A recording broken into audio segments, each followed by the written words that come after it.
Oh yeah. We open it up in Colossians 3:25. Everybody knows loud.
Hey, Shalom, King. Shalom. Shalom, brother CJ. About to get started here in a minute, King. We're gonna be picking up on the respect and love breakdown. The first precept we're gonna be bringing out is in Colossians chapter 3.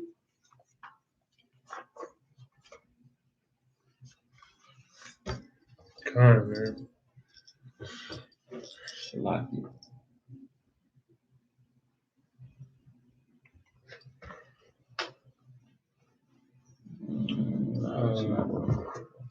Yeah, would you be able to see? We'll see, man. Just gonna get somebody to scribe for us. To read? Right? To throw the precepts in the chat. Oh. I mean, I guess I feel that. Yeah, my connection's not too good right now. You got the Wi-Fi? Yeah, it's connected. It's just,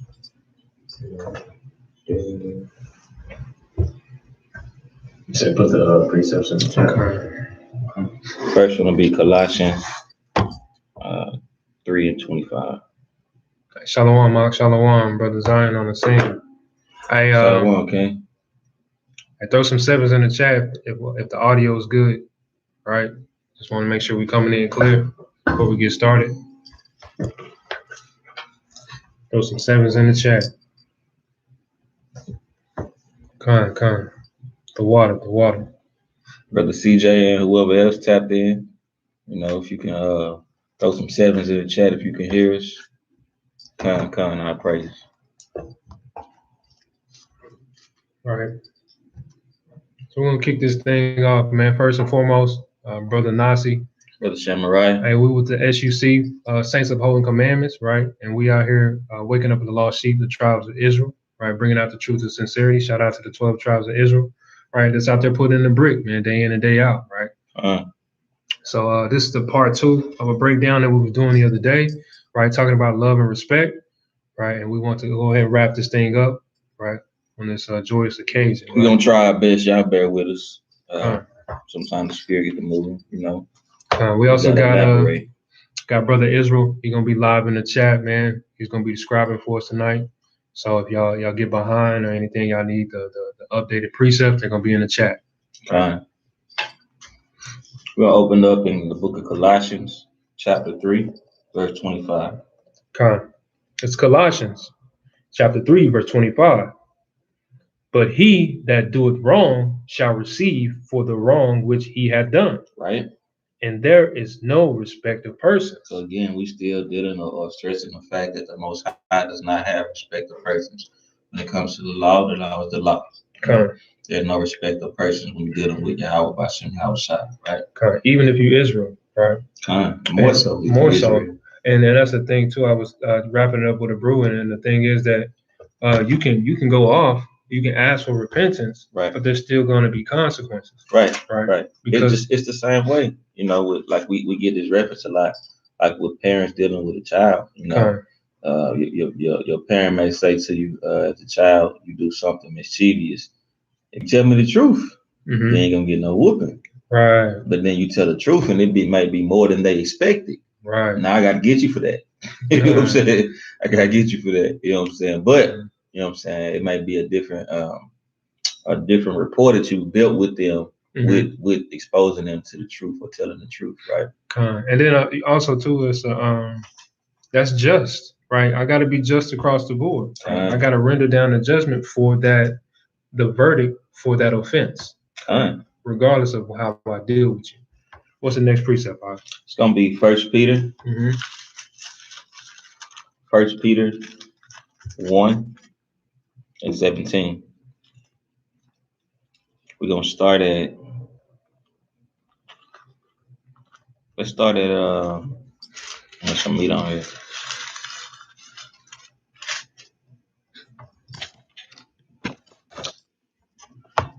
Let's start at 13. Right. It's the book of 1 Peter, chapter 1 and verse 13. Wherefore, gird up the loins. The what? Gird up the loins of thy mind. Of your mind, right? It's saying not to, be chauvinistic or be extra manly or macho. It's saying gird up the loins of your mind. Be stronger with your mind.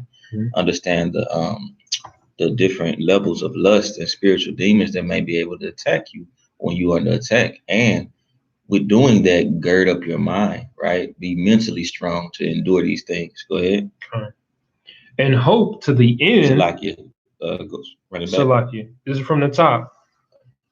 Verse 13. Wherefore, gird up the loins of your mind. Be sober. Be sober. That's talking in reference of actual drugs, actual alcohol, or what may have you, and also spiritual wine, right? Being drunken on the ways of the heathen, the ways of America, different things that can entice you to go against the sobriety or the truth of the law, right?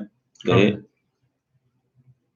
And hope to the end for the grace that is to be brought unto you at the revelation of Yahweh Shai HaMashiach as obedient children, not fashioning yourselves according to the former lust in your ignorance, but as he which hath called you is holy. Is what? Is holy. The entity, Yahweh Shai has called you, and he is holy, right? He is set apart, right? He fulfilled the law by coming and being an embodiment of the law, right? Go ahead.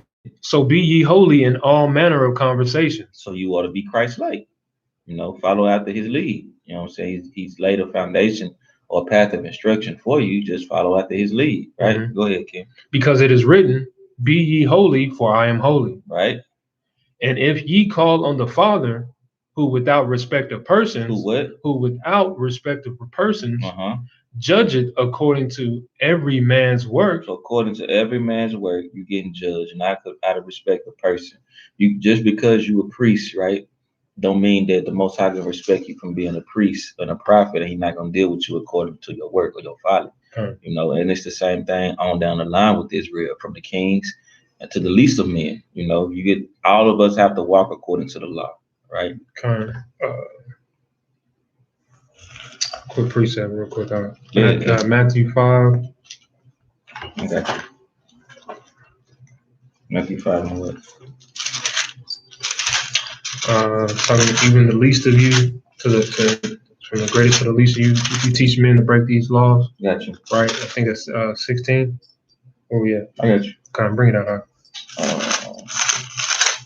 This is Matthew chapter 5, verse 19. Right? Whosoever therefore shall break one of these least commandments and shall teach men so, he shall be called least in the kingdom of heaven. Right. So that's just letting you know, like to further validate what the bro was saying. It's saying from the top down to the bottom, right? From the least of you to the greatest, right? You're going to be judged according to your works. And what that even further goes, not just the works of iniquity, but the works that you should be doing.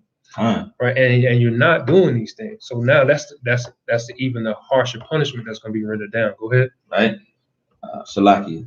But whosoever shall do them and teach them, the same shall be called great in the kingdom of heaven. You see that? Right. So there's a hierarchy, right? And as far as understanding the works and doing the diligence and putting in your brick, right? That's all I need to know that. I'll praise Him. Okay. That's a powerful precept, Let me back it on the point that was brought out. It was a powerful precept, right? I'm gonna jump back into 1 Peter. Let's finish out at 19. We're starting back at 17. Shalom, King. Brother Darren on the scene.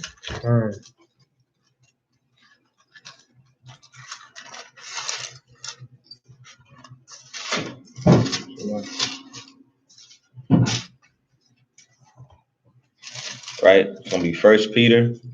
We're picking back up at chapter 1, verse 17. And it reads 1 Peter 3 and 1 and 17. Run it back. 1 Peter 1 and 17. 1 and 17. Verse 17, and if ye call on the Father, right, who without respect of persons, judgeth according to every man's work, pass the time of your sojourning here in fear. For as much as you know that ye were not redeemed with corruptible things. What? Ye were not redeemed with corruptible things. We were not redeemed. We were bought with a price. We were not redeemed with corruptible blood. Right? We were truly purchased with the unblemished lamb, the blood of Mashiach, right? Go ahead, King. As silver and as gold. He didn't come and purchase us back into the kingdom of gold. He didn't come and purchase us with silver. He didn't gather up wine and fine linens, right? Weaponry, right? Precious stones, none of that. He actually came and purchased us back with his own blood, right? Go ahead, Ken. From your vain conversations received by tradition from your fathers. But with the precious blood, With what? with the precious blood, as of a lamb without blemish. The precious blood of Hamashiach, right? As of a lamb without blemish, as I was going into. You know, this is a invaluable price that he had to pay, right? I said all that, King. Okay. You holding the precept? You said something in verse 18. I'm gonna bring that out real quick if I can get Matthew 15 and 1 through 2. Right, I'm gonna bring this verse 18 out real quickly. First Peter.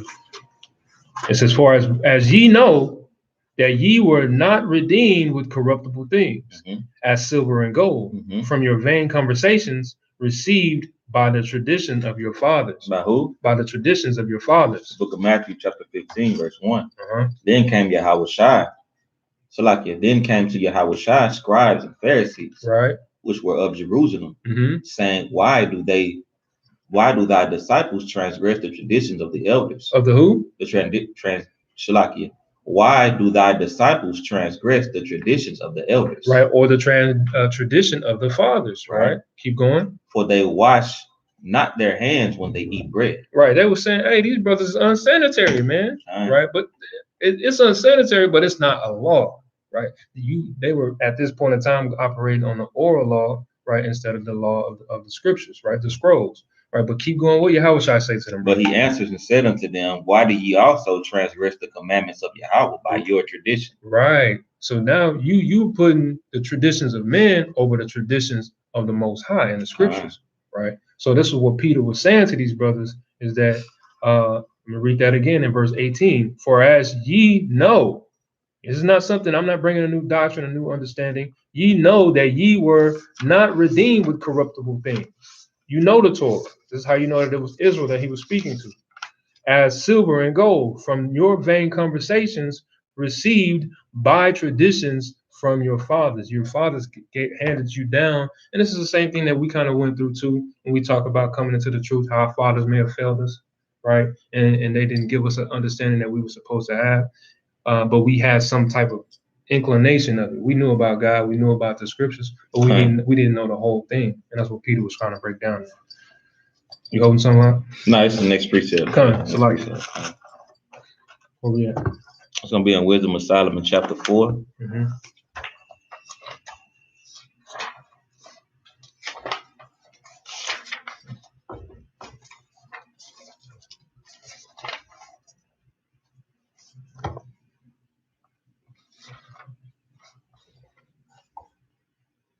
Hey, shalom, shalom.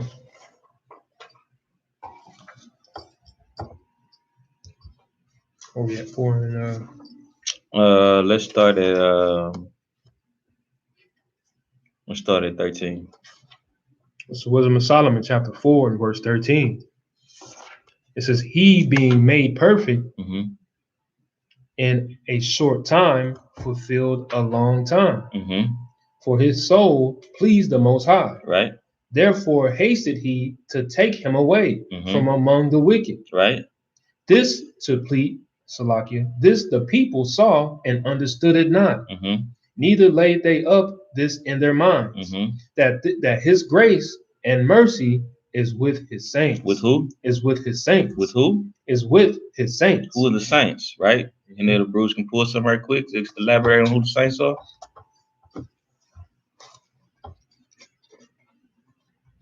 But Darren on the sword. Right, because this is this I get it. Go ahead, bring that up. This is the book of Psalms, chapter 50. We start at verse 5.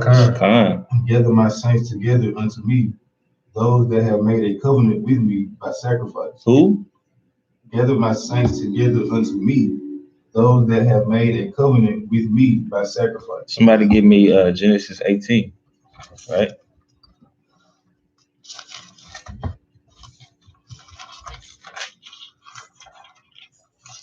Genesis 18. I believe you can start at 1. Bring it up. Salakia, not Genesis 18. Give me 17. Start at 1. Bring it out, King. And when Abraham was 90 years old. And what? 90 years old. And died. The Most High appeared to Abraham and said unto him. Salakia. Read that again, King. The name is very particular. Appeared to Abraham and said. Salakia. It's Abram. It's not Abraham yet. Oh, it doesn't. Go ahead, King. And said unto him, I am the Almighty. Well, it says God. Yes, that's fine. I am the Almighty God. Walk before me, and thou be perfect. And thou perfect. And I will make my covenant between me and thee. Between who? Me and thee. And will multiply thee exceedingly. Right. Keep going. And Abram fell on his face. The Most High talked to him, saying, As for me, behold, my covenant is with thee. And thou shalt be a father of many nations. Keep going. Neither shall thy name any more be called Abram. Right. But thy name shall be Abraham. Keep going. For a father of many nations I made thee, and I will make thee exceeding fruitful, and I will make nations of thee, and kings shall come out of thee. Here go to meat. Read 7. And I shall establish my covenant between me and thee, and thy seed. With who? Me and thee. And thy seed. So the covenant that the brother was speaking of in Psalms 5 is for Abraham and between the Most High, Abraham and his seed, right? So we know if we continue on down that line, the promise was given to Isaac. Isaac then handed it over to Jacob, and it went on to the children of Israel. We just happen to be those people today. So when we speak about the saints, that is referencing in Wisdom in 4:15, we know that it's referencing the children of Israel when we go precept upon precept, right? Anybody got another precept to add to that? I'm holding. Bring it out, King. First, you can drop that, King. Appreciate that. Go ahead and pull another one, King. Give me 1 Corinthians 6:2. Right. Not to go off. Give me Colossians 1:26. Right. You can get Deuteronomy 33:3. Right. 1 Corinthians what? 1 Corinthians 6:2. Colossians 1:26. You give me Revelations 14:12. You said Deuteronomy what? 33:3. Somebody give me Colossians 1:26. Somebody else give me Revelations 19:8.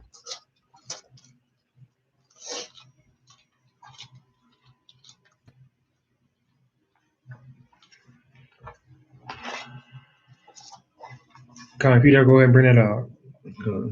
It's the book of 1 Corinthians, chapter 6, verse 2.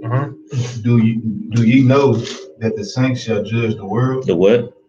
That the saints shall judge the world. And if the world shall be judged by you, are ye unworthy to judge the smallest matter? And what did it say in Wisdom of Solomon 4:15?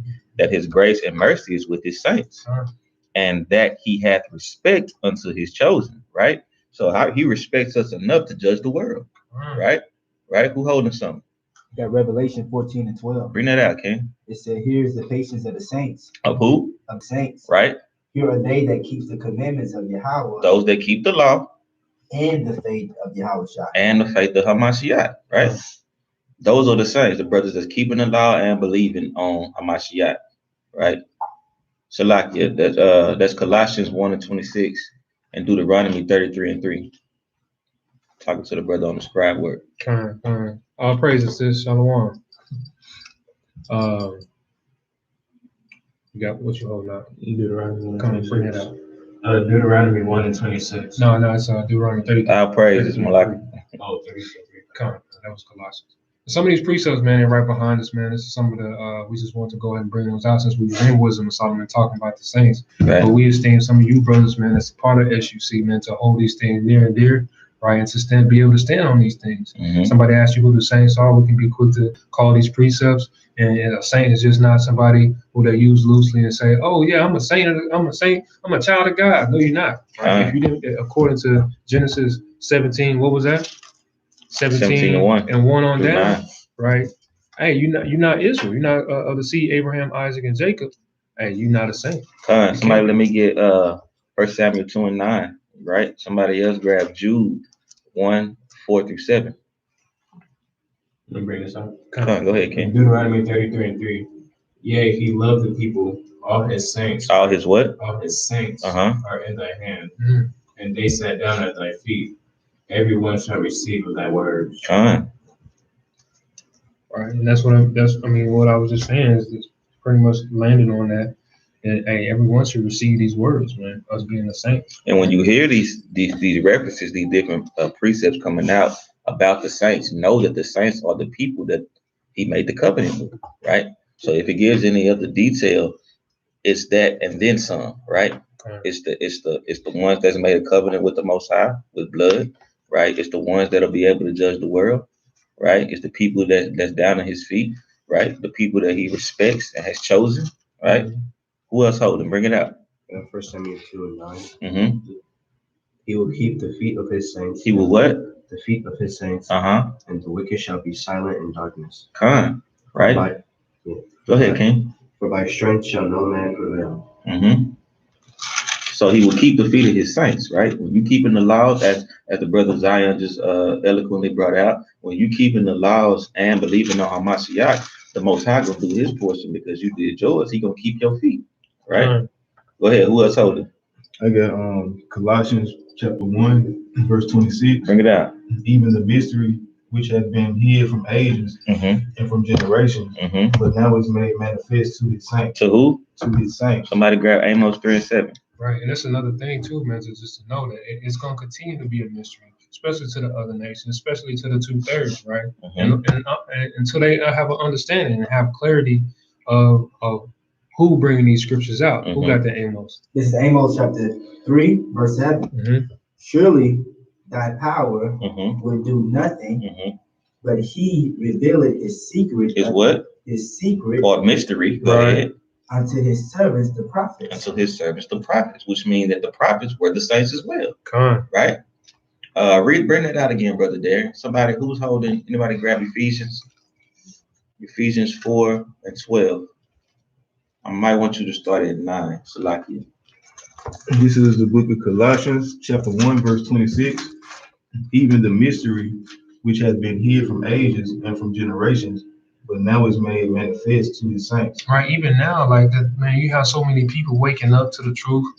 And you have the word coming out left and right. People on the corners prophesying, bringing out this truth. And it's no longer a mystery, right? Bring out that 12. Ephesians, whoever's there. Ephesians 1 and 12. You said start at 9. No, Ephesians 4 and 12. Ephesians 4, verse 12. For the perfecting of the saints, for the work of the ministry. For the what? Work of the ministry. Start back from the top, Baba Kishar. For the what? For the perfecting of the saints. Right. So we understand per Psalms 19 and 7 that the law makes us perfect. Right. It says the law is perfect, right? Converting the soul. So it says for the perfecting of the saints, the law was given to the saints. So this is all tying in, is weaving together in contextually. Go ahead. For the work of the ministry, for the edifying of the body of Christ, till we all come in the unity of the faith and of the knowledge of the Son of the Most High. Right. So until we all acknowledge these things, till we all come back and understand these things are going to continue to happen, right? To the saints. Salakia, I think I said Jude. I said Jude 1 and 4. I want Jude 1 and 3, and I want Philemon 1 and 4. Right? Just painting the premise right quick. We're going to jump back into the breakdown. You holding that Philemon? Yeah, that's good. Okay, cool. Jude what? Jude 1 and 3.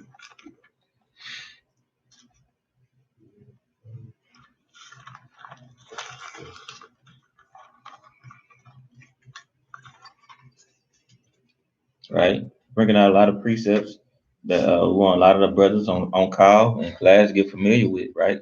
Because this is dealing with what we embody being the saints, right? I got the Jude. Bring it out, King. Jude 1 verse 3. Behold, when I gave all diligence to write unto you of the common salvation, it was needful for me to write unto you and exhort you that ye should earnestly contend for the faith. That you should what? Earnestly contend for the faith. Hey man, you got to fight for this. This is the essential work. It's I earnestly what's the word? Bid, right? I earnestly bid you, right, to accept the challenge, man, that the Most High God has given you. Go ahead. Which was once delivered unto the saints. Unto who? Unto the saints. Kind. Right. Somebody bring that Philemon chapter 1, start at 4. This is the book of Philemon. It's only one chapter, starting at verse 4. I thank my power, making mention of thee always in my prayers, hearing, O thy love and faith, which thou hast toward the Most High. Toward who? Toward the Mashiach. And toward all saints. All who? All saints. Right. Go ahead, read through 7. That the communication of thy faith may be effectual by the acknowledging of every good thing which is in you in Christ Mashiach. For we have great joy and consolation in thy love, because the bowels of the saints are refreshed by thee, brother. The bowels of the saints are refreshed by the blood of Hamashiach, right? And even went on to call him brother. That's our brother, right? Somebody bring out Wisdom of Solomon 3 and 9 and get Revelation 19 and 8. Start at 7 with Revelations. And then we can jump back in the breakdown. Unless you was holding something, Ken. No, I'm good. This is the Wisdom of Solomon, chapter 3, and verse 9. They that put their trust in him shall understand the truth, and such as be faithful in love shall abide with him, for grace and mercy is to his saints. It's to who? It's to his saints. There it is again. The grace and mercy that it was just referencing in Wisdom of Solomon 4:15 is spoke on again in Wisdom of Solomon 3 and 9, right? So let's close out this discussion about the saints with Revelation 9:19, start at 7. It's the book of Revelation, chapter 19, verse 7. Let us be glad and rejoice. Be what? Let us be glad and rejoice and give honor to him, for the marriage of the Lamb is come, and his wife has made herself ready. Who is his wife? Go ahead. And to her was granted that she should be arrayed in fine linen, clean and white. For the fine linen is the righteousness of the saints. Of who? Of the saints. It's that royal apparel, man. Right. It's the righteousness. Right. It's the commandments, right? So this is what we're supposed to be clothed in, man. And let me get of the Most High. Let me get Isaiah 61. I want to say and 9. We said this robe of righteousness, right? Let me get Isaiah 61 and 9. I think you're gonna be reading through 10. Isaiah 61 and 9. So like just start at 10. 61 and 10. Straight to the point. I will greatly rejoice in the Most High. My soul shall be joyful in my God. For he hath clothed me with the garments of salvation. The what? The garments of salvation. He hath covered me with the robe of righteousness. The robe of righteousness, right? The same robe that is speaking of in Revelation 19 and 8. It's a robe of righteousness, right? Go ahead. As a bridegroom decketh himself with ornaments, and as a bride adorneth herself with her jewels. Right, you gave that same reference, right, in Revelations. For as the earth bringeth forth her bud, and as the garden causeth the things that are sown in it to spring forth, so the Lord God will cause righteousness and praise to bring forth before all the nations. Hallelujah, right? Holding something, King? No, I'm good. We can get back to it. Come on, let's jump back into the breakdown. We can bring out that Wisdom of Solomon 4:15 one time. Actually, I'll bring it back out, right? Since I'm already here. This the people saw and understood it not. Neither laid they up this in their minds. Right. That his grace and mercy is with his saints. Right. Still people to this day still can't understand that we are the saints. It says in Isaiah that Israel will not even consider. Right. And that he has respect unto his chosen. Right. We know according to what is that? Isaiah 41 and 8 that Israel is his chosen, right? Even going to Isaiah what is that? 1? You know what I'm saying? That he will yet again choose Israel. Right? So from there, we're gonna go into Cyrax 16:3. Kind of keep it rolling. What's the book of Cyrax? Next person want to grab Cyrax 46:14. Somebody else grab Psalms 47:4. And somebody grab Psalms 87:2. And brother on the scribe, you can type them as they come out, so you don't get caught up or behind. This is the book of Cyrax. It says 16:3.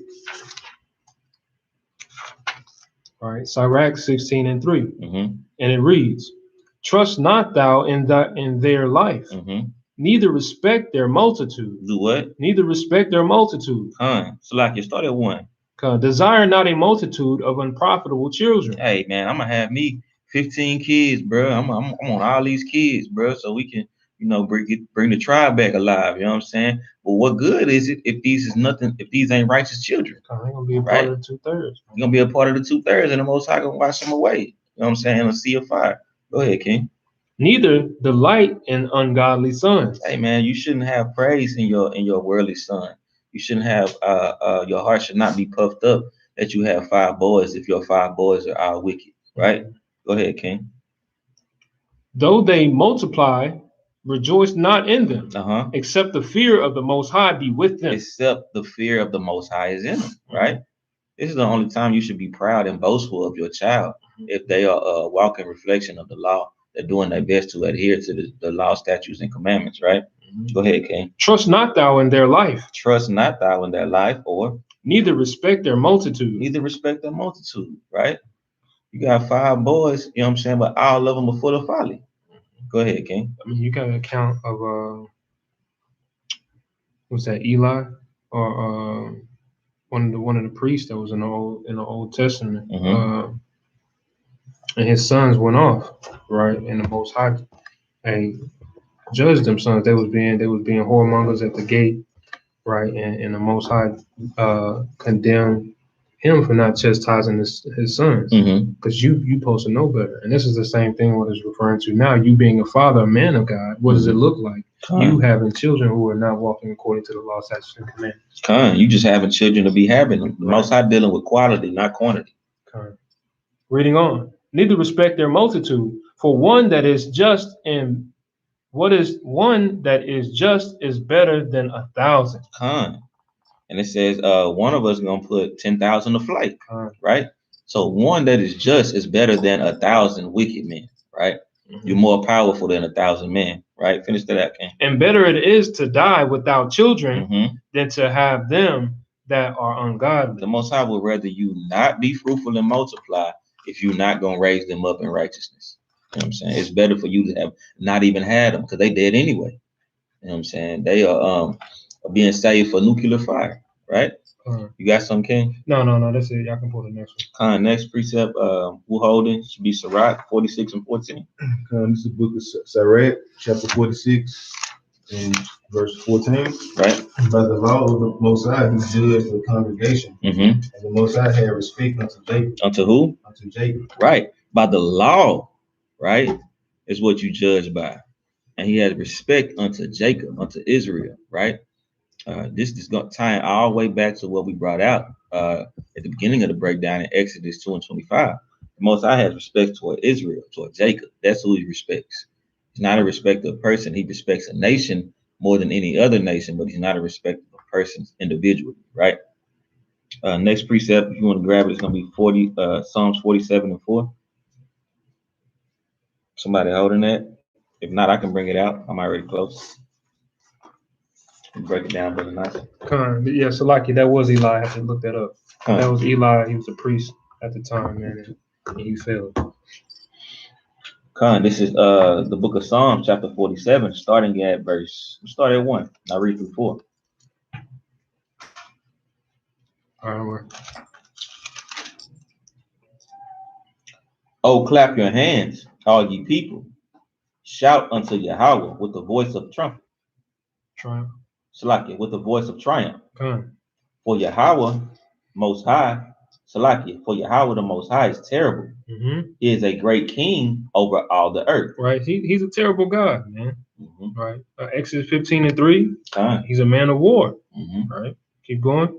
He shall subdue the people under us, and the nations under our feet. Right. This is a man of war.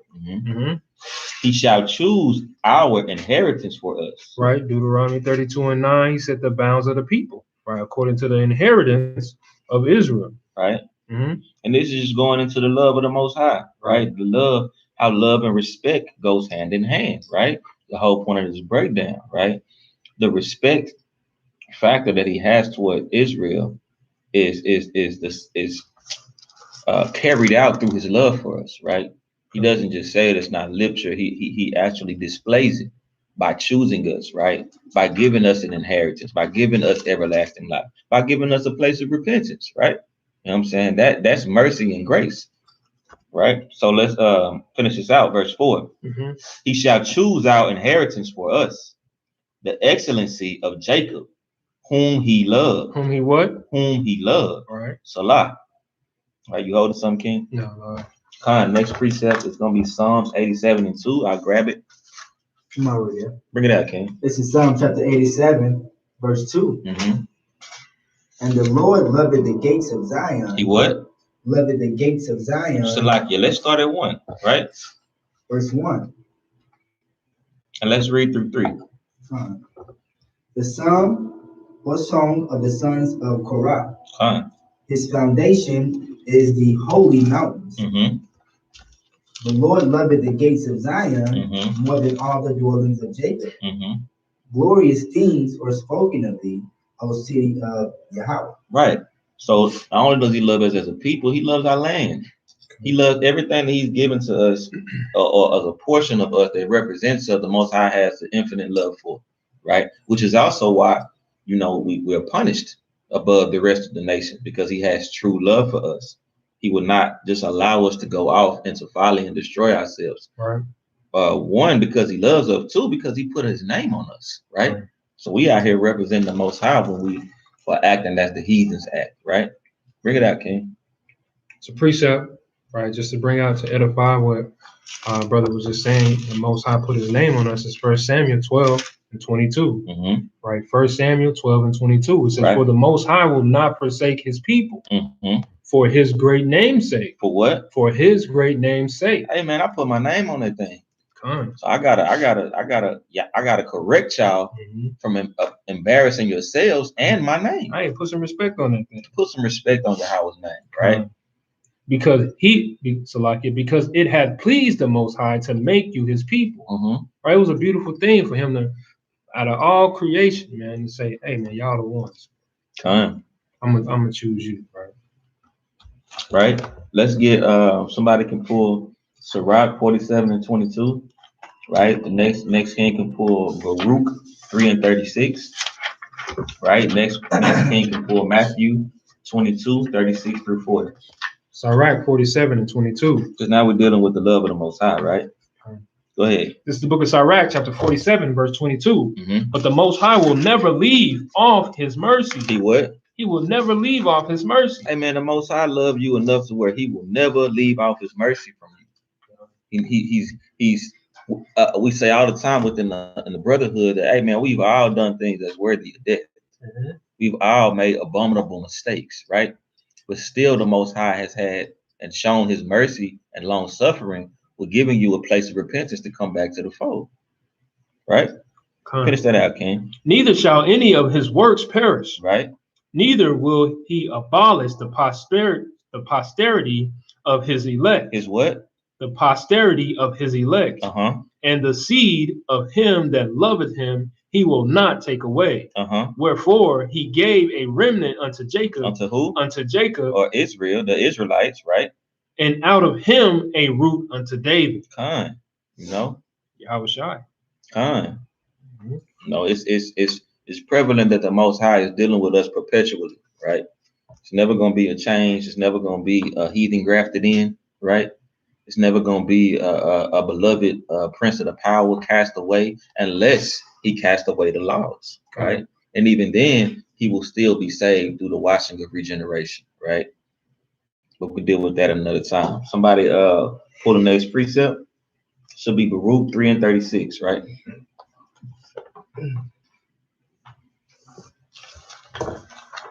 I got it. Bring it out, King. Baruch. Salakias.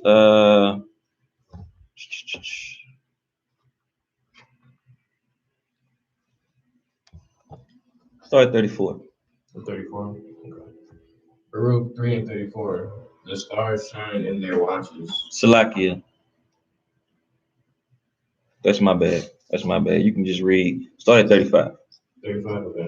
Verse 35. This is our God. This is who? This is our God. Possessive, our God, the God of Israel. Go ahead. And there shall none other be accounted of in comparison of him. He hath found out all the ways of knowledge, and have given it unto Jacob. Unto who? Unto Jacob, his servant, and to Israel, his beloved. Hey man, Israel is his beloved. It's not gonna be a verse where you can find where it says, "Oh, he loves the Philistines," right? Or he loves the Edomites. Surely not, right? Or he loved the Amalekites. Surely not, right? It's always referencing the tribes of Jacob and Israel, because this is who he has an undeniable, everlasting, perpetual love for, right? Let's put out the next precept. It's gonna be Matthew 22 and 36. This is Matthew chapter 26. So like your 22. 22 and 36. And 36. It reads, Master, which is the great commandment in the law? Yahweh said unto him, Thou shalt love the Lord thy God with all thy heart, and with all thy soul, and with all thy mind. Hey, why would you not love the Most High, who loves you? Hey, better yet, how could you? How could God? Go ahead, how could you love the Most High without doing these things? Because we know that the love of the Most High is keeping the commandment. All right, go ahead, Ak. Verse 38. This is the first and great commandment. And the second is like unto it. Thou shalt love thy neighbor as thyself. Come on. And on these two commandments hang all the law and the prophets. Hang what? Hang all the law and the prophets. Beautiful precept. Somebody grab 1 John 5 and 1 through 5. Right? We're gonna go right to it. The brother just touched on that, right? He says you gotta love the Most High and you gotta love his people. But how do you do that? This is 1 John chapter 1. And it reads. Slakia, chapter 5, verse 1. Chapter 5, verse 1. And it reads, Whosoever believes that Yahweh is Christ is born of Yahweh. And everyone that loveth him that begat, loved him also that is begotten of him. By this we know that we love the children of Yahweh, when we love Yahweh and keep his commandments. Amen. And this said these two commandments hang the whole law. So if you love the Most High God, you should love his people. If you love his people, you got to love their God. They go hand in hand. That's the first two commandments. Loving your brother as you would love yourself will be the second. And loving the Most High God more than you love anything on this planet or not on this planet, right? That's how you show the Most High that you love him, by loving him, keeping his commandments, and loving his people. Go ahead, King. Verse 3. For this is the love of Yahweh. For this is the love of Yahweh, right? That we keep his commandments, and his commandments are not grievous. Right? Go ahead, 3 through 5. For whatsoever is born of Yahweh overcometh the world, and this is the victory that overcometh the world, even our faith. Who is he that overcometh the world? But he that believeth that Yahweh is the Son of Yahweh. Right. How beautiful is that? Go ahead, King. How can you overcome the world? Right. That's Matthew John 6 and 63. Right, talking about in ye you will find peace. Right, because I have overcome the world. Hamashiach said that. So how can, this is what John is saying, like, how can you overcome the world if you don't believe in me? I'm the one who has overcame it. Right, you can't overcome the world if I'm the only one that did it. You got to get with me on that thing. But that's a beautiful thing, King. Having strongholds and obstacles and snares of the world, and being given the blueprint to overcome these things, right? That's an undeniable love, right? That is. I know what you're going to endure, and not only do I know, I'm gonna send my son to go through the same snares and tribulations that you went through. He's going to overcome it, and that's going to give you a blueprint of how to do it, right?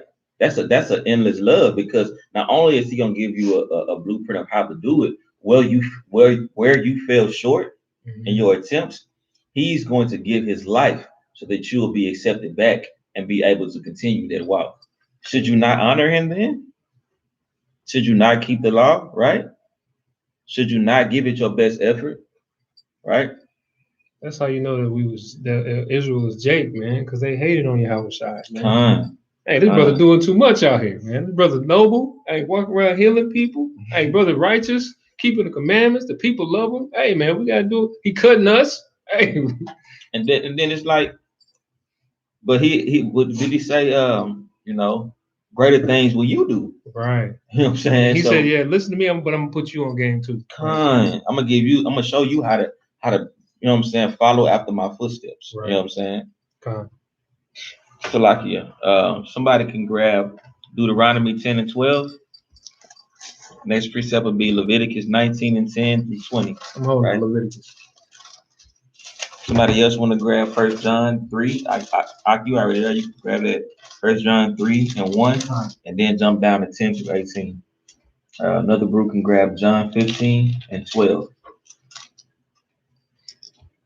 I can go ahead and bring 1 John 3 and 1 out. Bring it out, King. And it reads, behold, what manner of love the Father hath bestowed upon us. The what? The love that the Father has bestowed upon us. That we shall be called the sons of Yahweh. And that's the same sentiments that Brew was bringing out earlier. That's a go-to precept, man, just to know that the Most High looked down upon Israel, and we gotta esteem that love and pay that thing back. Pay homage to the Most High, man. Have respect upon that respect that He gave to us. To know that, man, He could have chose anybody else, right? And He placed His name upon us. And then the other on the left hand side, you have people who are the heathens, the Edomites, and so on, the other nations who cleave to this understanding, who we know that the Most High did not choose His manner of love and bestow it upon them. Right? So we got to take that thing back, right? You keep going on that, or is that it? Jump down to 10, King. Let me finish up on verse 3 real quick. Verse 1. Therefore, the world knoweth us not because it knoweth Him not. Verse 10. And this is the children of Yahweh. It's like in this, the children of Yahweh are manifest. And the children of the devil. Whosoever doeth not righteousness is not of Yahweh. Neither he that loveth not his brother. Just like it was saying in Matthew, as well as 1 John. If you love not your brother, you not of me. You can't say you love God and then not love your brother, right? It's a precept that says, Salakia, we're going to get there. Go ahead, King. Verse 11. For this is the message that ye heard from the beginning, that we shall love one another. Is that it, King? Go ahead, read through 18. No, not as Cain, who was the wicked one, and slew his brother. Not as Cain. That ain't real love, right? That slew his brother. I was evil toward his brother. Go ahead. And wherefore slew he him? Why did he slew him? Why did he slew him? Or slay him? Go ahead. Because his own works were evil. Hey, because his own works was evil. He slayed his brother because what? And his brother's what? And slew his brother, and wherefore slew he him? Because his own works were evil, and his brother's righteous. Hey, man, he was hating. Just like the girl was talking about, he was hating. He hated himself. You know, that's the thing that's really going on with our people. It's not really hating on the people. You really hate yourself that you're not in that position. You hate your works. Right. Verse 13. Marvel not, my brethren, if the world hate you.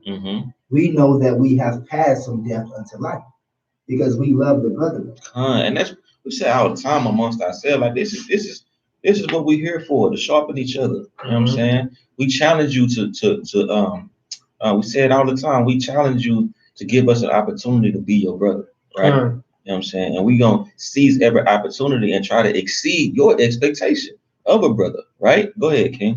Because we love the brethren, he that loved not his brother abide in death. Go ahead. Whosoever hated his brother is a murderer, and ye know that no murderer have eternal life abiding in him. Hey, the Most High say, whoever hated his brother has any ill will, any harbored any feelings toward his brother, you a murderer already, bro. It's already in your heart. Because if you could, you would kill him. Right? If he wasn't looking, but he always looking. Right? And that's another thing too, is that we would rather we just been conditioned, man, to hate. Right? It's a condition. It's the whole the curses. It's the curses, man. It's that 28:54, man. I was gonna kind of get into that, because you look at any other nation of people, the only group of people that need this right here that John is bringing out is us. Right. Other people have a problem with not loving their brother. You know what I'm saying? Or that crab in the bucket mentality. It's only Jacob. Right. The other nations exalt they brethren. Right. You know what I'm saying? And in situations where they don't even have to, they exalt their brethren. At least they exalt them more so, maybe not even above themselves, but they exalt them above another nation. Right. Right. You know what I'm saying? Go ahead, King. Picking back up at verse 16. Hereby proceed with the love of Yahweh, because he laid down his life for us, and we ought to lay down our lives for the brethren. For the brethren, right? If you it says there's no greater love than a man to lay down his life for his friends, right? And that's why Hamashiach refers to us as friends and not servants, because he said, I've shared everything with you. You know what I'm saying? You know what the works that I'm doing. You know where I'm going, right? You know what I'm saying? I've exposed my hand to you, right? Who holding something? Or did you finish that out? Bring that out one more time. Verse 16. Hereby perceive we that love Yahweh, because he laid down his life for us, and we ought to lay down our lives for the brethren. But whoso had this world's good, and see his brother had need, and shut it up his bowels of compassion from him, how dwelleth the love of Yahweh in him? Right, you see your brother hurting, right? And you shut it up the bowels, and you like, nah, or you might have landed to him, but you're gonna commit usury on the brother. All right, brother, I'm giving you this, man, but I need that black and some. Right. No. I give you 40 today. I need 55 tomorrow. Right. If not by tomorrow, it's going up by day. Interest. Right. Go ahead, King. Finishing out verse 18. My little children, let us not love in word, neither in tongue, but in deed. But in what? But in deed and in truth. Right. Let's do me a favor, King, because you touching on something here. Jump to chapter 4, start at 18. First John chapter 4, verse 18.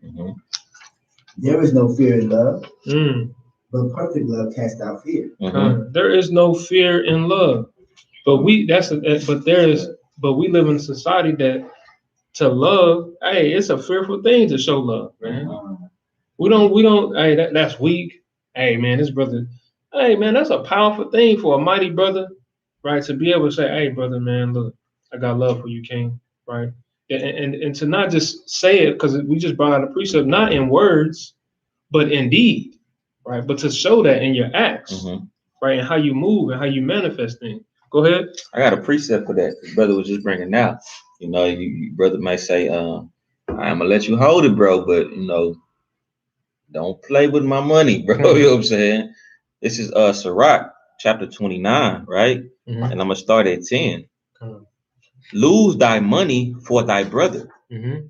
Loose thy money for thy brother. What is this saying right here? Hey, man, look out for the kid. Right?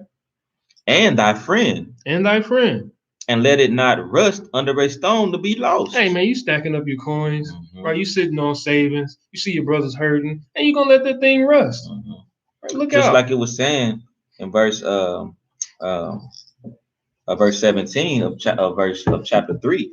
It says, but whoso had the world's goods and seeth his brother have need, and shutteth up his bowels of compassion from him. Right? Going back into Cyrax, right? I'm gonna jump back in at 11.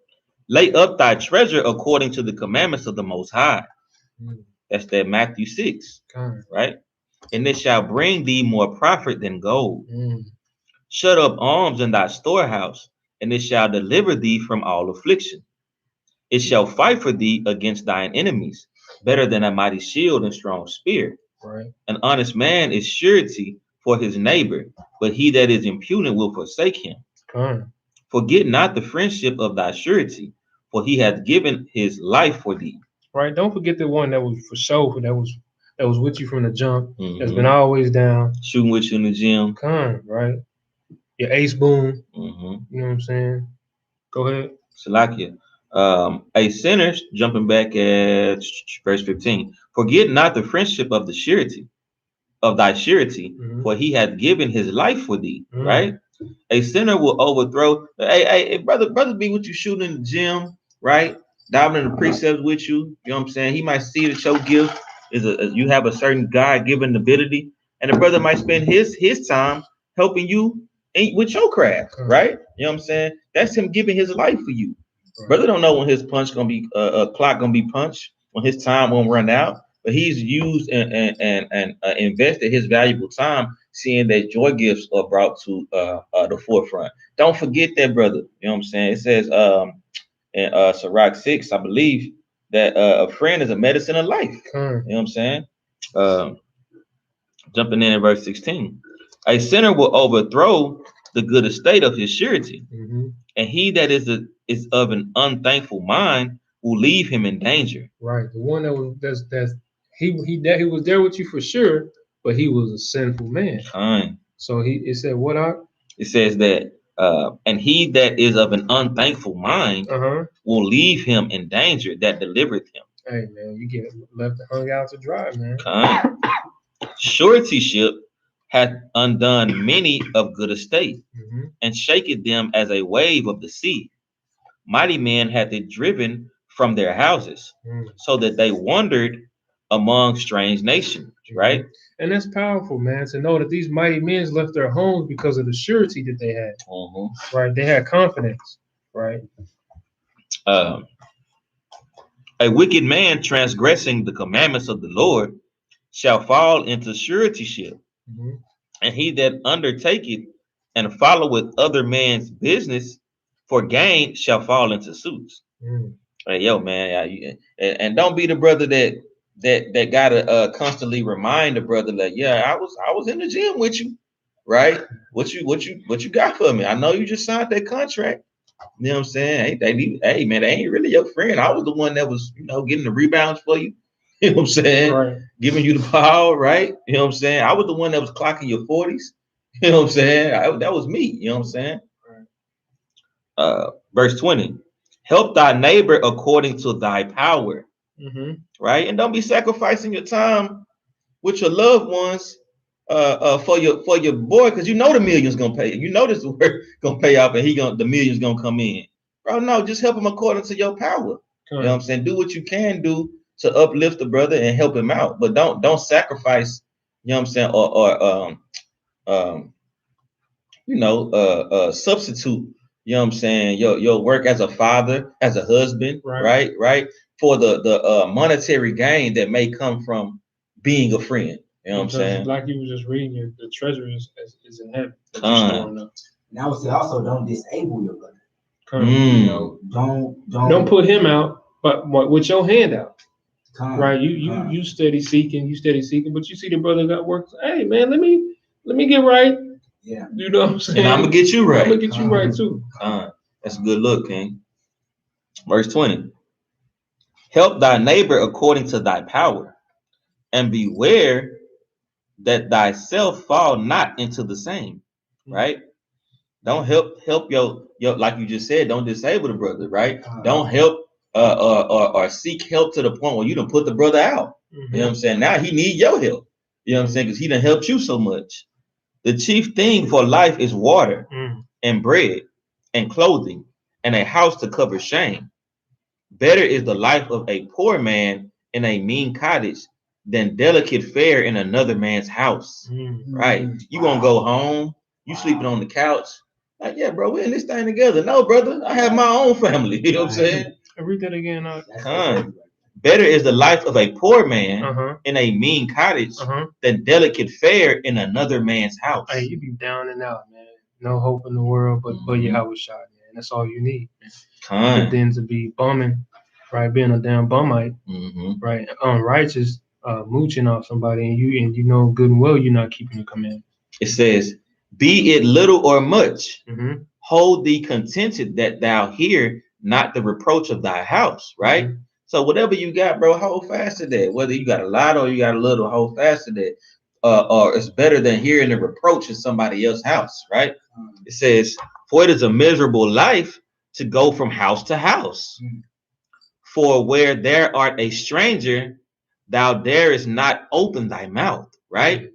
Thou shalt entertain and feast and have no thanks. Moreover, thou shalt hear bitter words. So you in there, you stand on somebody's house, right? You sleeping on the couch. You done brought chicken for the house, right? You done chopped it up with the people as y'all eating. You having a good old time, right? Right? And everybody go to sleep. You go to take a shower and you hear them, man, I wish this nigga would just get out my house, bro. He keep buying chicken. Spend that on rent. You know what I'm saying? You hear things like this because it's better for you to be in your own establishment, right? Than for you to be investing in a household that's not even yours, right? What you got, King? No, it's just doubling down on that, man. You know, because like I was being a brother to lend you this space so that you can stack up. So that's really helping. Right. You see, disabling someone is that person using you as an advantage. Right, you can come in here, but you gotta pay this rent. You know what I'm saying, and you know, et cetera, et cetera. Right. And it's nothing.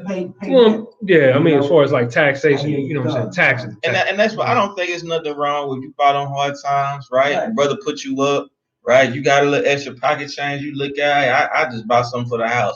Nothing wrong with that. But you buying pizza every Friday, right? You ain't looking for no crib, right? You know what I'm saying? You ain't washing no dishes, bro. Your feet cutting up the whole living room, right? Nah, bro, we gotta deal with that. You know what I'm saying? You gotta get up out of here, bro. You taking showers, not cleaning out the tub. You know what I'm saying? Brother got to come behind you, right? We finished out this chapter. We can jump back in. Hogging a Netflix account. You hogging a Netflix account, right? You write your name on stuff in the refrigerator. You know what I'm saying? Hey, man. The Most High ain't dealing with you, bro. Come thou stranger and furnish a table and feed me of that thou hast ready, right? So if you got it to give a stranger, you feed him, right? Give place, thou stranger, to an honorable man.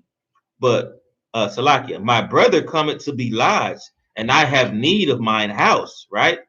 These things are grievous to a man of understanding. The upbraiding of house room and reproach of the lender, right? Right. And that's a beautiful thing, right? That's what, like my brother was so eloquently bringing out. Again, don't take advantage, right? Use these opportunities to better yourself. Don't then sit on your hands, right? Or use different opportunities to try to get in good grace so you can get one more month. You know what I'm saying? So you know what I'm saying? Keep your feet up. No, brother. Stop buying pizza, right? Stop pause on the chicken boxes, right? And everything you're doing. Put your pennies together, right? And go stand on your own as a man, right? If you got some knowledge that a brother might not have, put the brother on game to put him in a better position, right? But really, you know, what's that saying? That boo, you can give a, you know. Oh yeah, you can give him a fish, but you can teach him how to fish. Feed him for a day. Right. If you show him how to fish, you feed him for a lifetime. Right. So I think that's what what the scripture's kind of going into, because if you keep on handing that person, now he's depending on you. Now you're out. Hey, and that's being a brother though, still too. You know what I'm saying? I don't want to be an enabler, right? I want to put you in a position where you can fend for yourself, right? I don't want to keep giving you fishes, right? You know what I'm saying? And the day it's not helping you. I'm gonna jump back in this 1 John chapter 4 verse 18. You can break it down or whatever Bruce see fit, right? There is no fear in love. This is 1 John 4 chapter 18. There is no fear in love, but perfect love casteth out fear. Right. So when you in the love that it's talking about is the commandments, right? You know the commandment, they're gonna give you peace. They're gonna be a light into your path. Right, they're gonna keep you from going astray, right? So when you keeping these commands, hey, you have nothing to fear, man, because you know that you're in the spirit and you wrestle against not flesh and blood, but against principalities and the things in the dark places, right? So that the law and the fear and the love will keep you from fearing, right? It says, it's another scripture that says, I think it's 1 Timothy. It says, "For the Most High has not given us the spirit of fear." So if you're in fear, you're not in the law, right? You're not keeping the commandments. What are you afraid of, brother? And we afraid to love. Go ahead, Doc. Verse 18, picking up. Because fear had torment. Fear has what? Had torment. Hey man, you waking up in the cold sweats in the night. You know, you getting out. You looking around the corner. You know, you anticipating looking things over your shoulder. Right. Right. You have no comfort. Right. And that's a thing. Like even with our nation of people to this day, they are in fear. They are inferior.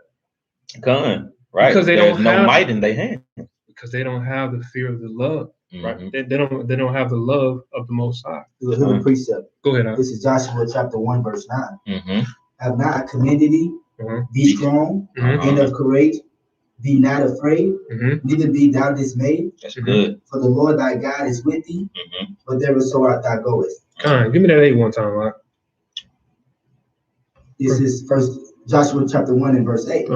This book of the law shall not depart out of thy mouth. See, that's major right there. When that thing, that's the love. Hey, that's what give you that's what give you the strength to be courageous, right? Right. Go ahead. So like you got people going through things that you trying to keep them from not fearing. You can get them as precepts. Man, I ain't trying to hear that. Man, you just give them doctrine, you give them the understanding, but they still fearful, feeble-minded, right? Feeble knees, feeble hands. But thou shalt meditate therein day and night, that thou mayest observe to do according to all that is written therein. Hey, and he didn't just say like, hey, get this and read it, and it's gonna build up your courage. No, it says meditate on it.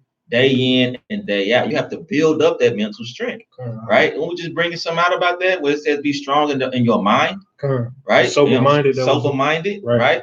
You have to build up your strength in your mind. It don't just happen. It's just like working out, right? You know what I'm saying? If you go in there, boy, put the hand-free weights on the bar. You do 15 reps. You feel like you're the strongest boy in the world. Now you can go bench press 300 pounds. Yeah, you're going to break your arms, bro. Right, brother, you know throw the plates on there. You down. Hey, bro, you better build your way up. You better go from 10 to 15 to 20. You know what I'm saying? To 25. Now you got a good amount of weight and you've done enough reps to, okay, now I think I may be able to try 100 now. You know what I'm saying? You don't go from 0 to 1,000, bro. Yeah, you gon' physically impair yourself, right? Hey, spiritually too. I can't believe I got out there and did that. Go ahead. Right. I done hurt myself in front of everybody, bro. Right. Go ahead, kid. Physically hurt and pride hurt. What you say? Nothing hurt but your pride, boy. Get up. Go ahead. Thou mayest be observed to do according to all that is written therein. But then thou shalt make thy way. What? Prosperous. For then thou shalt make thy way prosperous. And then thou shalt have good success. You'll have more success by meditating day in and day out. Steady working on it, reading and rereading, getting a deeper understanding. Okay, now it's really gonna stick with me now. Because I done read it 100 times and I've been meditating on it. I've been playing it out in my mind over and over again. Now I get it, right? What you got, King? Come on, I ain't holding that up. I'm gonna jump back in. I'm gonna jump back in at verse 19, right? So like I'm still back at 18. There is no fear in love, but perfect love casteth out fear, because fear hath torment. He that feareth is not made perfect in love. We love him because he loved us first. If a man say, I love Yahweh, and hateth his brother, he is a liar. So, Maki, and it says we love him because he loved us first, right? And that's him taking the initiative, the Most High, and we don't have that understanding as Jake, right? Dealing with other brothers, we just really don't want to, unless they offer that thing to us. Hey, we standoffish, and then we don't really have we don't have the full understanding of the Most High's love, and how specific He is. When you are being constantly taught that, hey, the Most High loves everybody, there's nothing set you aside from the next man, right? So it's like, yeah, he loved me, but all right, whatever. You know what I'm saying? He loved him too, and this brother oppressing me. And he loved him too. You know what I'm saying? But when you understand that the Most High loves you specifically, perpetually, right? Regardless of the state you may be regardless of what you can do for him, right? The Most High loves you anyway. You know what I'm saying? Well, I won't say unconditionally. No, I will say unconditionally, right? Because he still loves you, which is why if you don't follow his conditions, I gotta punish you. You know what I'm saying?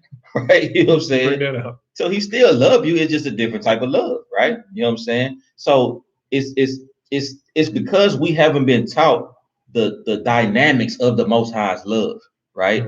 What it takes in order to be in the good graces of his love, right? Who he loves specifically, right? Who he's dealing with on a personal level. We don't have that understanding. You know what I'm saying? So when we talk about the love of the Most High, it kind of rolls off our back. Like, yeah, he loved me, but you know, I gotta go to work tomorrow, which is true. You know what I'm saying? Which is true, bro. You know what I'm saying? But when you it hits you different, right? When you under the understanding that the Most High loves you and he doesn't love the oppressor, and you're being oppressed because you're not showing your love for him. Right. And we say that all the time too, because to play into what you're saying, is that Jake really don't feel the Most High for him because he can see the other nations being blessed. So from coming from another perspective, one would think, hey, God loves everybody. Then look what he's doing. What kind of God is this? But you have to understand that he has placed condition on you as Israel, right, to walk according. And if you don't do these things, hey, and it's not just about the prosperity aspect of it either, right? The inheritance is the kingdom. He could care less about the rubies and the things, the houses, the cars, right. And that's the thing, though. Like the Most High, like it ain't just about like you say, condition based, right? So the Most High got love for you regardless, right? But you looking at it as, man, like you say, these other nations are around. I don't feel the Most High love. I see it with them, right? Not understanding that the devil blesses people too, but I see it with them, but I don't feel the Most High love because I'm struggling, right? I'm down bad, but not knowing that, bro, he being merciful because you shouldn't even be here. And the mercy according to the way you've been living, right? You know what I'm saying? So the fact that you still here, able to receive the understanding that he's been pouring out on all of us in the spirit, right? You know what I'm saying? Is a testament, right, to his love, mercy, and long suffering, right? The love is pretty much opening you up into you having an understanding. All right, that's the love, the spiritual treasure, right? The spiritual treasure, right? And then you can level up in that love, in that category, right? So it's not that he don't love you, but it's how much are you going to be willing to tap in to receive that ultimate love, right? Because he said that it's going to be the greatest in the kingdom and the least. So how much are you plugging in, right? How much of the love of the Most High do you want, right? Because it's infinite. Hey, but it's a a powerful thing. Like, bro, you might not never you might not never receive the tangible love from the Most High. But if you raise your children up right, they might, right? You know what I'm saying? So you in a position to where you struggle all your life, but somewhere along the lines of your life, you got the spiritual understanding. Then you poured it into your seed, right? And now he's raised in it, right? And raising another generation in it. Surely the Most High gonna bless that thing at some point. You know what I'm saying? Because what you may be longing for tangibly, you may not be able to receive, but your seed line may be able to receive it, and they will, according to what the prophecies say. Because ultimately, if you pouring out righteousness from generation to generation, you're gonna get the kingdom. You know what I'm saying? So the tangible, something that's gonna come regardless. You don't have to be so set, focused on it in this world or this lifetime, right? Because through the spirit of regeneration, you're gonna be back to enjoy it, right? And if you can receive that, and that's the love, right? To know that, man,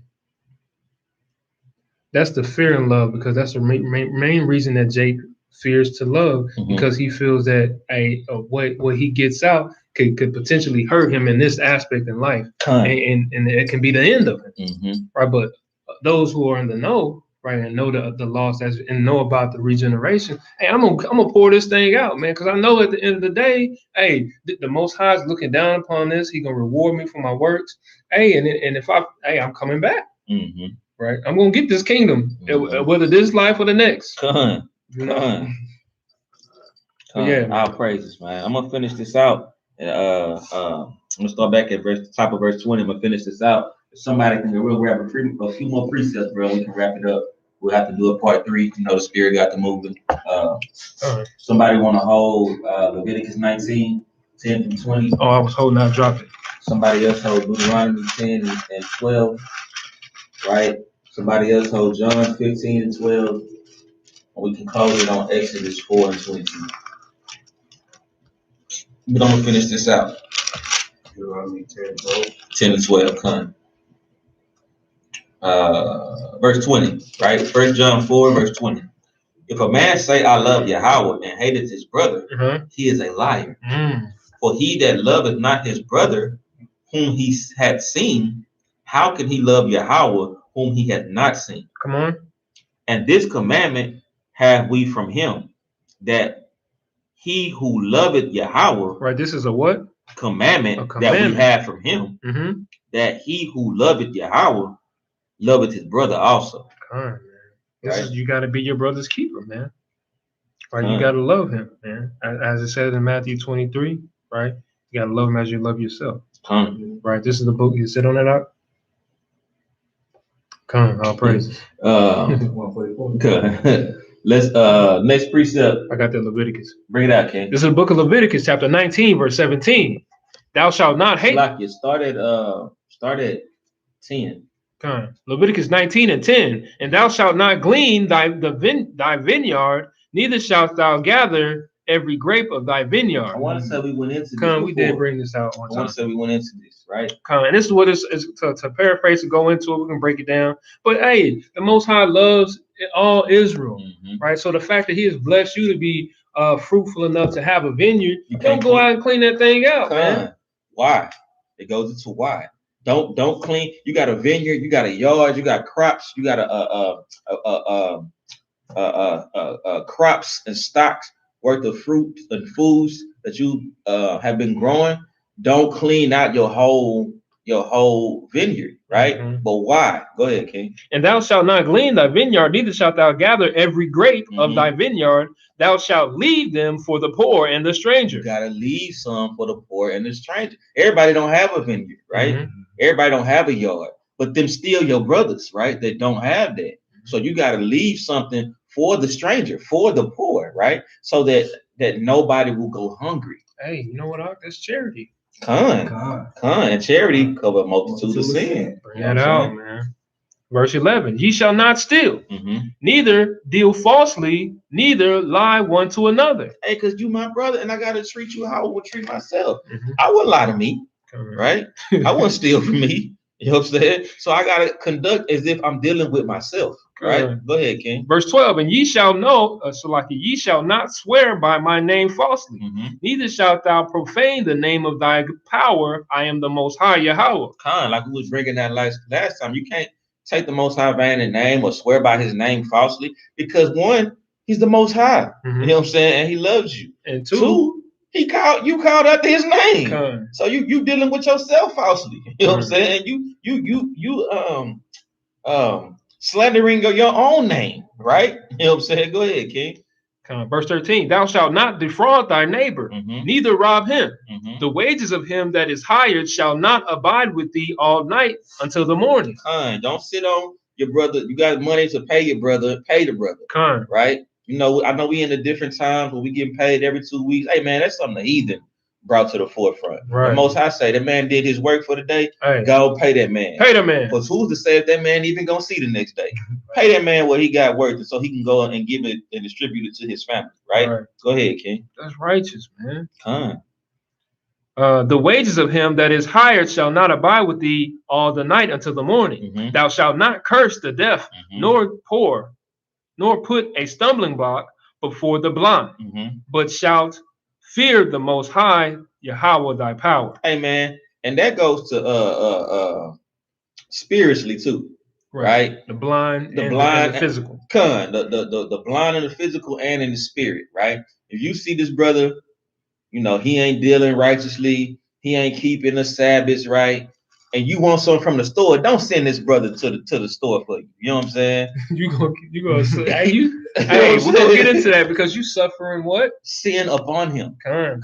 You know what I'm saying? Right. You done came into the truth, right? You clean out your refrigerator. You got damn pork and beans, pork chops, and all these things. And your family come, hey man, you can have this. Nah, hey, brother, you suffer a sin upon them. You suffer a sin upon them. Don't give your brother a pack of bacon because you don't want it to go to waste. Let it go to waste, brother. You know what I'm saying? Don't deal like that. You know what I'm saying? You like, man, I forgot. I so could, man. I'm savage.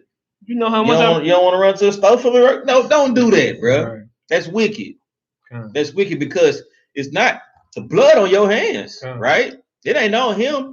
He ain't even understanding of the laws to even be keeping them. You know but better. You know better, right? And that's the Most High's perfect how he set that up. Right. I know that brother might fail, but if you know, you better not because all y'all gonna fail. Because I'm gonna get you. I'm gonna get him still. Right. You know what I'm saying? Because he's supposed to be in the understanding and he not. So I'm gonna deal with him accordingly. But I'm gonna deal with you even more so, right? Because you know better, and you adding sin to sin, right?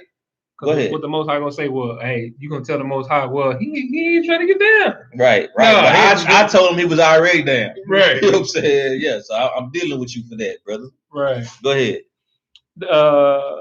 Verse 15, Leviticus 19:15. Ye shall do no unrighteousness in judgment. You shall what? Do no unrighteousness in judgment. Hey, brother, that's a bad judgment call. Right. You know what I'm saying? It's a bad judgment call giving that brother that pork chop, bro. Give him that pack of pork chops when you know they ain't supposed to be eating pork. Right. You know what I'm saying? Is he still not going to feel the effects from eating pork? Right? Could he still not get the tapeworm, get high blood pressure? Right? Could he still not receive those things, whether he know or not? Right? So you got to act accordingly, bro.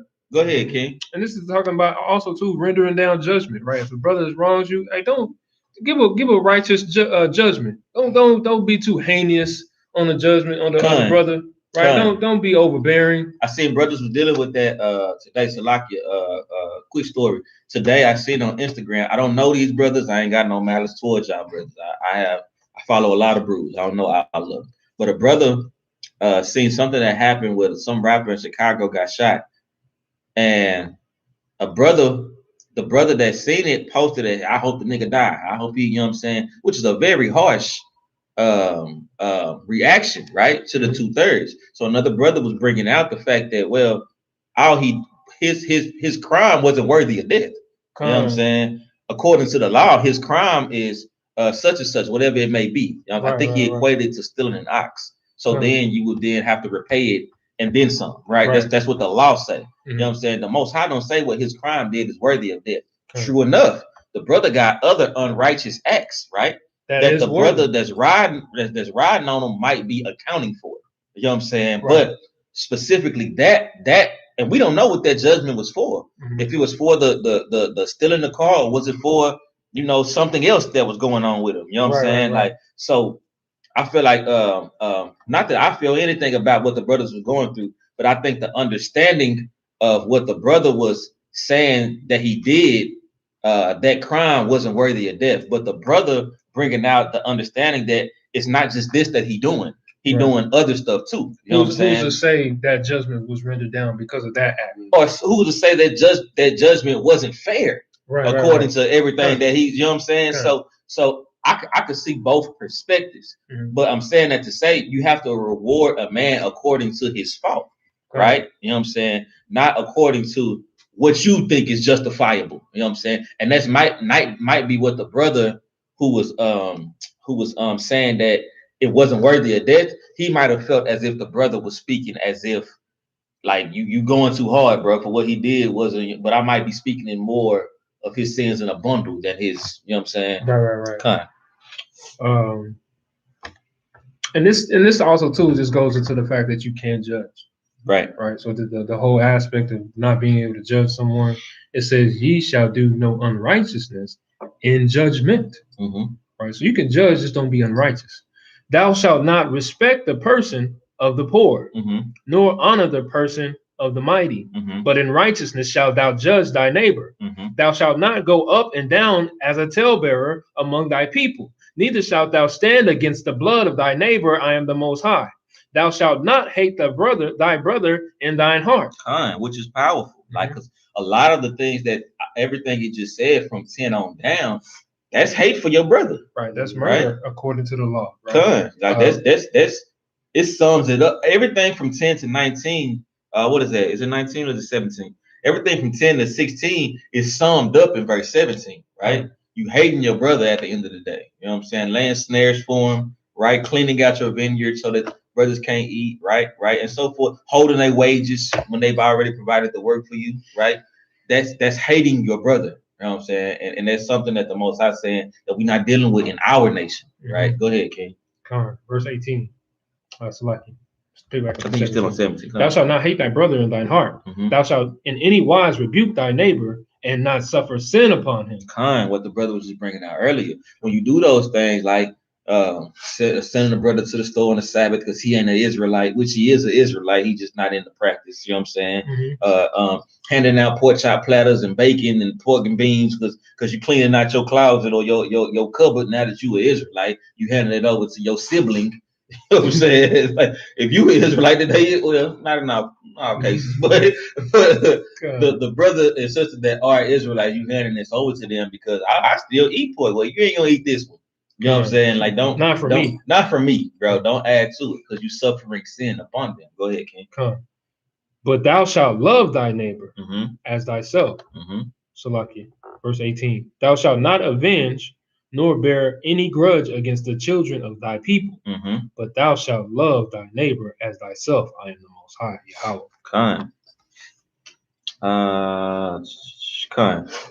Got one more. I think we got who holding? Just bring it out. Whoever holding. I forgot what I got. This is the book of John, chapter 15. I'm gonna start at 11. These things have I spoken unto you, that my joy might remain in you, right? And that your joy might be full. Right, this joy is to the Israelites, right? Keep going. This is my commandment, that ye love one another. That what? That ye love one another, as I have loved you. Keep going. Greater love hath no man than this, that a man lay down his life for his friend. Ye are my friends, if you do whatsoever I command you. Henceforth I will call you not servants, but what? For the servant knoweth not what his Lord doeth. But I have called you friends. For all things that I have heard of my Father, I have made known unto you. Keep going. Ye have not chosen me, but I have chosen you, and ordained you, that ye should go and bring forth fruit, and that your fruit shall remain, and that whatsoever ye shall ask of the Father in my name, he may give it to you. Keep going. These things I command you, that ye love one another. Keep going. If the world hates you, ye know that it hated me before it hated you. Give me till 21. Go ahead. If ye were of the world would love his own. But because ye are not of the world, but I have chosen you out of the world. Therefore, I have what? I have chosen you out of the world. Now keep in mind, right? Because Christ said people say that Christ loves everybody, but it says, ye have not chosen me, I have chosen you, right? So that automatically means that this is specific. It's talking about a certain chosen. And let's get that understanding so we won't Isaiah chapter 41, right? Isaiah chapter 41 and verse 8.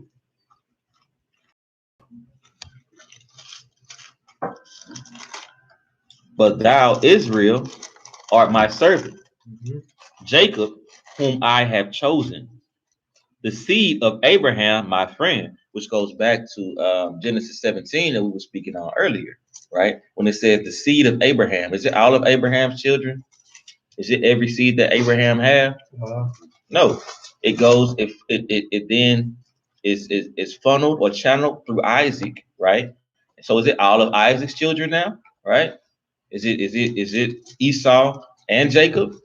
No, it's Jacob. It says it specifically, Jacob, whom I have chosen, right? So it's not just because, and I think it's a precept that says that as well, not just because you're the seed of Abraham, because it's in Isaac was the promise, and that promise then is then funneled through Jacob and the 12 tribes. We just happen to be those people, like I always say, right? But thou, Israel, art my servant, Jacob, whom I have chosen, the seed of Abraham, my friend, thou whom I have taken from the ends of the earth, and called thee from the chief men thereof, and said unto thee, thou art my servant. I have chosen thee, and not cast thee away. Hallelujah. Go ahead and pick up, King. I'm start back at 19. So when we talk about, Christ talks about the chosen, he's talking about those same chosen stock of people, right? It never changes. It didn't change. Somebody want to grab, what is it, Malachi 3:6? The Most High is the same. I got it. I was trying to find that. It's in Romans 9. Talks about verse 7. 9:7. Yeah, I think 7. I can't the water. This is Romans 9:7. That's the spirit, dog. Neither because they are the seed of Abraham, right, are they all children, but in Isaac shall thy seed be called. In who? In Isaac shall thy seed be called. Right. That is, they which are the children of the flesh, these are not the children of Yahweh. But the children of the promise are counted for the seed. Isaac had Abraham had two sons, Ishmael and Isaac. Ishmael being the children of the flesh, Isaac being the children of the promise. Go ahead. For this is the word of the promise. At the time will come, and Sarah shall have a son. And not only this, but when Rebekah hath also conceived by one, even by our father Isaac, for the children being not yet born, neither having done any good or evil, that the promise of Yahweh according to the election might stand, not of works, but of him that is called it. Jumping down to verse 13 is the meat. As it is written, Jacob have I loved, and Esau have I hated. Let me back on that. So it's Jacob who he's loved, and it's the chosen, right? That's been ordained. Where it said Jacob. Here's the let me back on that with Malachi chapter 3 verse 6. For I am Yahweh, I change not. Therefore, ye sons of Jacob are not consumed, right? So that just is never gonna change. It's not a difference. The same chosen that was in Isaiah is the same chosen that was in Romans. It's the same chosen that's here in John. Brother Darren, if you want to pick up, Baba Kashah. Come on, verse 19. If ye were of the world would love his own. But because ye are not of the world, but I have chosen you out of the world. Therefore the world hated you. Remember the word that I said unto you, the servant is not greater than his Lord. If they have persecuted me, they will also persecute you. If they have kept my saying, they will keep yours also. Close out with 21. For all these things will they do unto you for my name's sake, because they know not him that sent me. Hallelujah. I think we got Deuteronomy 10 and 12. We can close on that. I have that for my phone.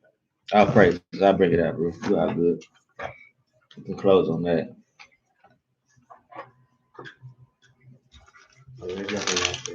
You said 10 and 12? Deuteronomy 10 and 12.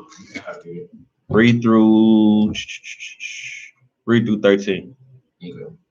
Deuteronomy 10 and 12. And now, Israel, what doeth the Lord thy God require of thee? But to fear the Lord thy God, to walk in all his ways, and to love him. To do what? And to love him. And to serve the Lord thy God with all thy heart and with all thy soul. First commandment, like you said, the greatest commandment, which this was quoted in Matthew 22 and 36, which we brought out earlier. Right, go ahead. To keep the commandments of the Lord and his statutes, which I command thee this day for thy good. For thy good, right? All these things that the Most High has ordained us or given us to do is only for our good, right?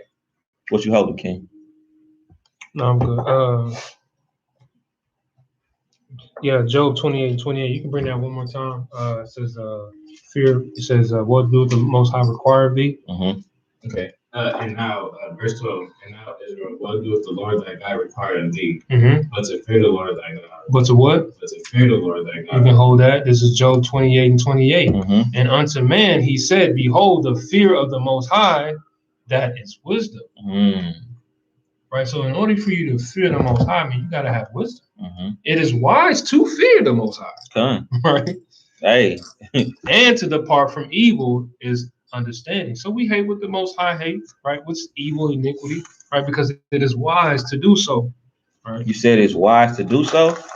Why is that? This is Hebrews 10 and 31. You know, it is a fearful thing to fall into the hands of the living God. Right. So, you know, it's wise to keep the ordinances of the laws of the Most High, because to fall into his hands or his judgment or his disdain, right, is a fearful thing. What's that, Matthew 13 and 11? Bring that out one time. All right, Matthew 13 and 11. Salakia, we brothers just can't close on one Hey, precept, man. man. You know, the spirit be moving. You know what I'm saying? Matthew 13, 11. He answered and said unto them, well, let me start at verse 10. It's 10, that's it. Yeah, it's 10. And the disciples came and said unto him, what they say? Why speakest thou unto them in parables? Right, they don't understand that fear is wisdom. Right, they don't understand that the fear of the Lord is a fearful thing to fall into the Most High. But Yahushua is saying to them this, what?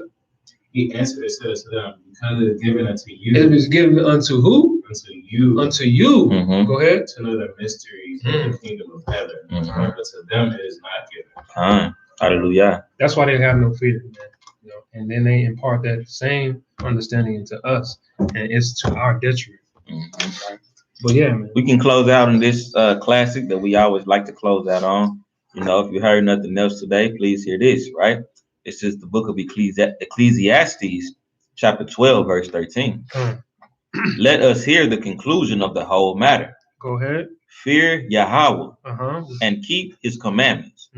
For this is the whole duty of man. Right. You want to be a man. You want to be built up in this thing. You want to be a fearful, austere man, a man that loves the Most High and fears him and has a reverence.